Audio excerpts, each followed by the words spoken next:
Ito ang mga tips na dapat mong tandaan para mabilis mo mabuo ang tatlong Holy Crystal para kay Bane. Huwag kayong kukurap at panoorin yung mabuti. Dahil nasa gold lane tayo, expect nyo na dapat na mabilis tayo makakabili ng mga items. Pero dapat last hit pa rin tayo sa mga minions, okay? Last hit. At dapat, kapag malasit mo kasi, mas malaki yung bigay na minions, okay?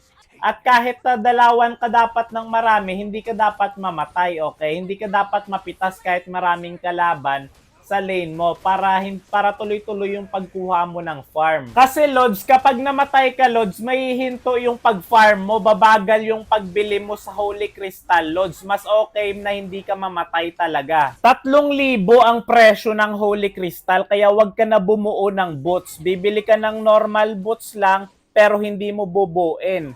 Diretso Holy Crystal ka na para mabilis mo mabuo yung tatlong Holy Crystal, di ba?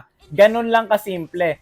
Pero dahil mahal ang Holy Crystal, isa pang tip, ang emblem set mo, kumuha ka ng talent na Bargain Hunter para nakasale yung presyo ng Holy Crystal. Nakasale po yung Holy Crystal kapag naka-Bargain Hunter ka, 95% ng presyo na lang ang babayaran mo.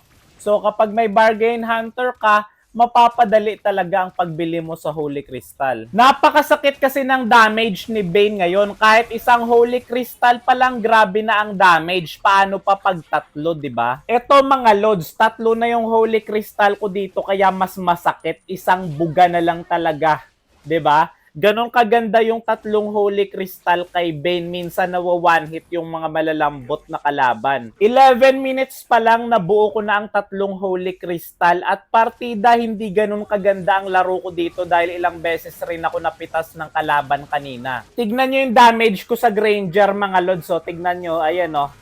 Ang sakit ng damage, 'di ba? Napitas nga lang din ako. Panalo kami sa game na to mga Lods at 4 na Holy Crystal ang build ko dito. Ganun lang kabilis bumili ng Holy Crystal. Tandaan nyo lang yung mga sinabi ko mga Lods, lalong-lalo na yung Bargain Hunter sa emblem set nyo mga Lods. Napakaganda nun para mabilis mabuo ang Holy Crystal.